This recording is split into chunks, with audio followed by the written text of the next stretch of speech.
Assalamualaikum warahmatullahi wabarakatuh. Alhamdulillahirabbil alamin. Wassalatu wassalamu ala asyrafil anbiya'i wal mursalin wa ala alihi wa sahbihi ajmain. Saudaraku sebangsa dan setanah air yang saya cintai, saya hormati, saya beberapa hari belakangan ini merenung mengapa Jokowi dan keluarganya nampak sangat menyukai kegiatan-kegiatan yang bernuansa kemewahan.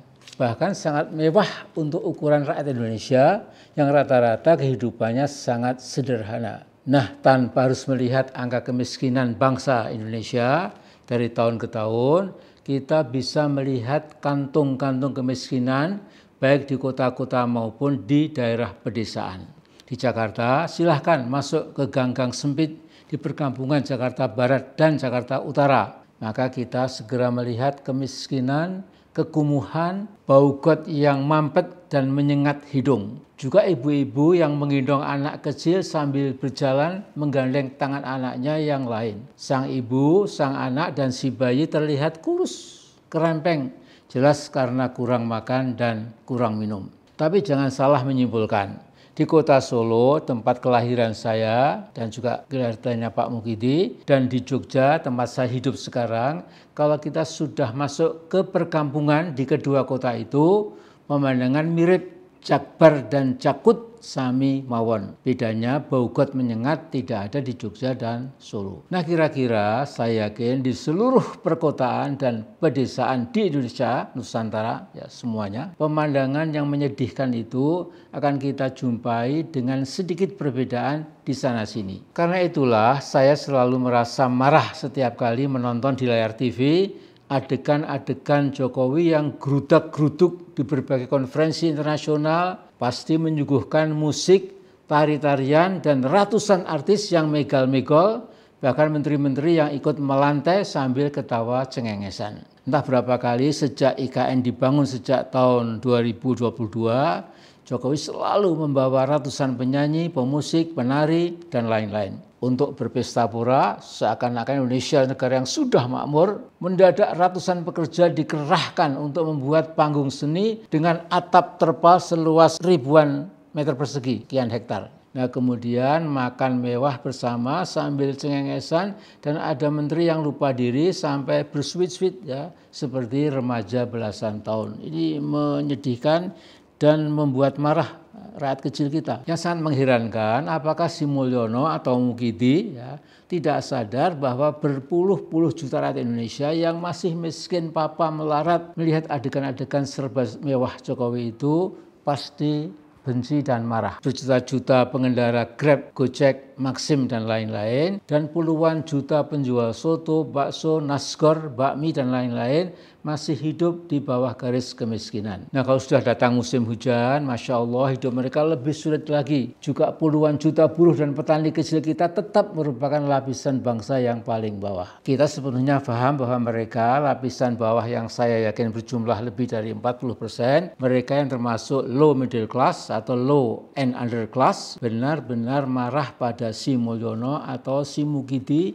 yang gayanya sok sederhana, tetapi hakikatnya mencintai kemewahan. Dia seorang hedonis. Yang dirangkul Mulyono atau Mukidi adalah pemilik modal, 9 naga, para mafia yang lebih berkuasa dari pemerintahan Jokowi sendiri. Nah, mari kita simak sebentar ke belakang untuk mengetahui siapa sebenarnya Mulyono atau Mukidi yang kemana-mana membawa gombal Mukio. Mukidi ini berlagak seperti Raja Jawa sekalipun Petruk jadi ratu. Waktu mengawinkan Kahiyang anak perempuannya dengan Bobi Nasution pada November 2017, si Mukidi mendatangkan 7 kereta kencana dengan para sais dan kuda-kuda teji dari Solo, ya, milik Keraton Pakubuwono, itu dibawa ke Medan. Pesta di Medan berlangsung 3 hari 3 malam. Yang diundang waktu itu di Solo ada 8.000 orang. Ditambah undangan khusus sekitar 3.000 orang. Jadi 11.000 orang waktu di Solo. Pesta di Medan entah berapa ribu orang. Jadi Mukidi, ya, ratusan miliar yang Anda boroskan itu dari mana datangnya? Saya ingin jawaban Mukidi kalau bisa. Ya. Tapi tentu ini dia pun mungkin tidak akan melihat video ini. Tapi paling tidak sekali lagi untuk bola dupa mereka itu. Nah, jika itu sumbangan para Taipan, bukankah itu termasuk gratifikasi yang dilarang oleh undang-undang? Tidak kalah mengerikan juga pernikahan Pangarep dan Eri Gudono, perkawinan yang dibuat oleh Mukidi alias Mulyono yang kemaruk kekuasaan itu tidak kalah mewah dengan raja-raja Jawa zaman dulu. Mukidi bisa memaksa Mangkunegaran sebagai pusat perhilatan. Kedua mempelai penyembah kemewahan dan pemborosan itu lagi-lagi naik kereta diarak dari Loji Gandrung ke Pura Mangkunegaran dan puluhan ribu rakyat Solo mengeluh-elukan sepasang mempelai tadi ya di sepanjang jalan kanan kiri dan berebut untuk bisa memotret dengan ponsel masing-masing. Nah, mungkin Pangarep dan Eri Gudono hanya cengar-cengir sambil manggut-manggut seolah mengatakan memang aku anak dan menantu Raja Jawa. Nah, bila kita ikuti pendapat mayoritas netizen, kita tahu hampir seluruhnya mengkritik habis-habisan keluarga Mukidi alias Mulyono alias Joko Widodo. Mengapa? Karena 20 hari sebelum pernikahan anak Raja Jawa Gadungan itu, tepatnya pada 21 November 2022, terjadi gempa bumi dengan magnitudo 5,6 di Cianjur, Jawa Barat, yang merupakan bencana alam terbesar di Indonesia pada tahun 2022 itu. Setidaknya ada 169 desa yang hancur dari 56.540 desa yang dinyatakan rusak berat. Korban jiwa meninggal berjumlah 600 orang, yang luka dan luka-luka berat ribuan. Nah, tatkala Indonesia sedang berduka pada pertengahan sampai akhir Desember 2022, tapi lihatlah bagaimana Mukidi Mulyono alias Joko Widodo dengan tenang, senang, dan bahagia mengawinkan Pangarep secara super mewah dan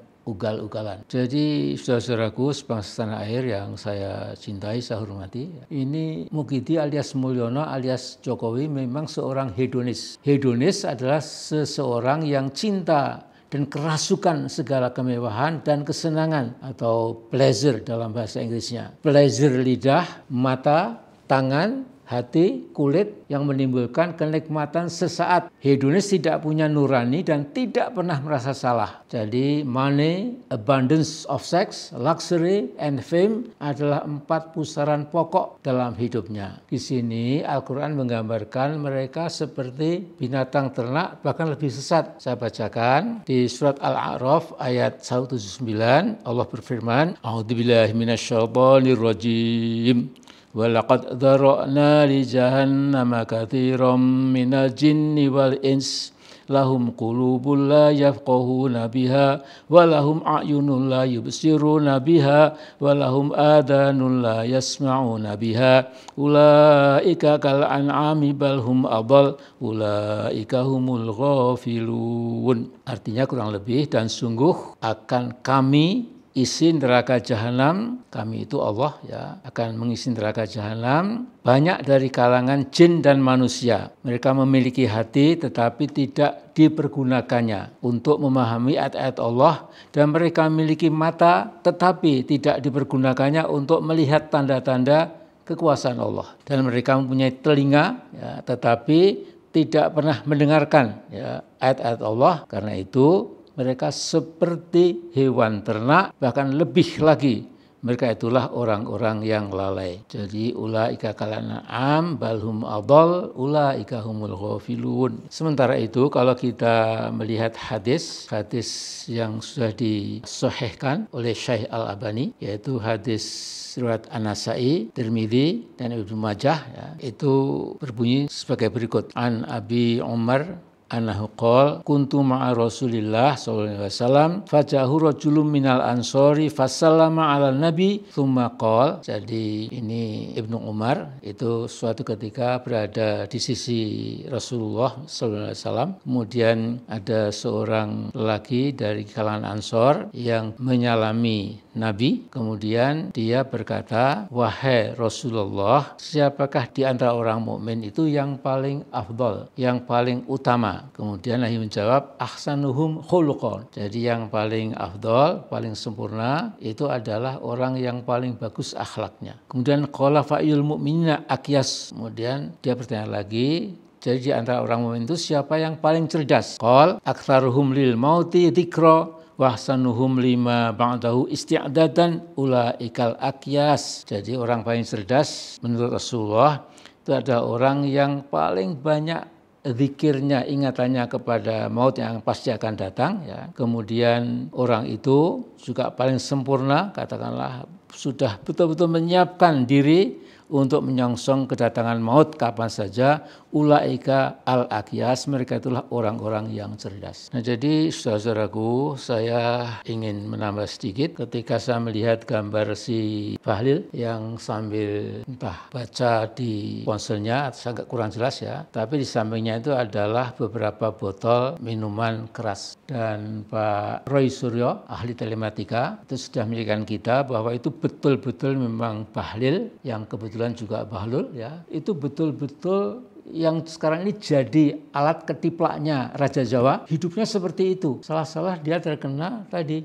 ya, peringatan Allah dalam surat Al-An'am ayat 179 tadi. Nah, jadi saya tidak tahu ya akhir daripada Jokowi nanti, karena kita tetap wajib bersyukur pada Allah Tuhan yang Maha Esa dan Maha Kuasa bahwa Raja Jawa segera lengser per 20 Oktober nanti, nggak lama lagi. Kita tidak tahu apa yang bakal menimpa Joko Widodo. Yang kita lihat sekarang mayoritas anak bangsa sudah tidak percaya lagi pada Mr. Pembohong itu. Saya yakin ini mayoritas bangsa sudah emoh ya melihat Jokowi di panggung politik lagi. Jadi yang tahu akhirnya nasib si Jokowi ini tentu hanya Allah Subhanahu wa taala yang maha sempurna, maha mengetahui segala sesuatu. Assalamualaikum warahmatullahi wabarakatuh.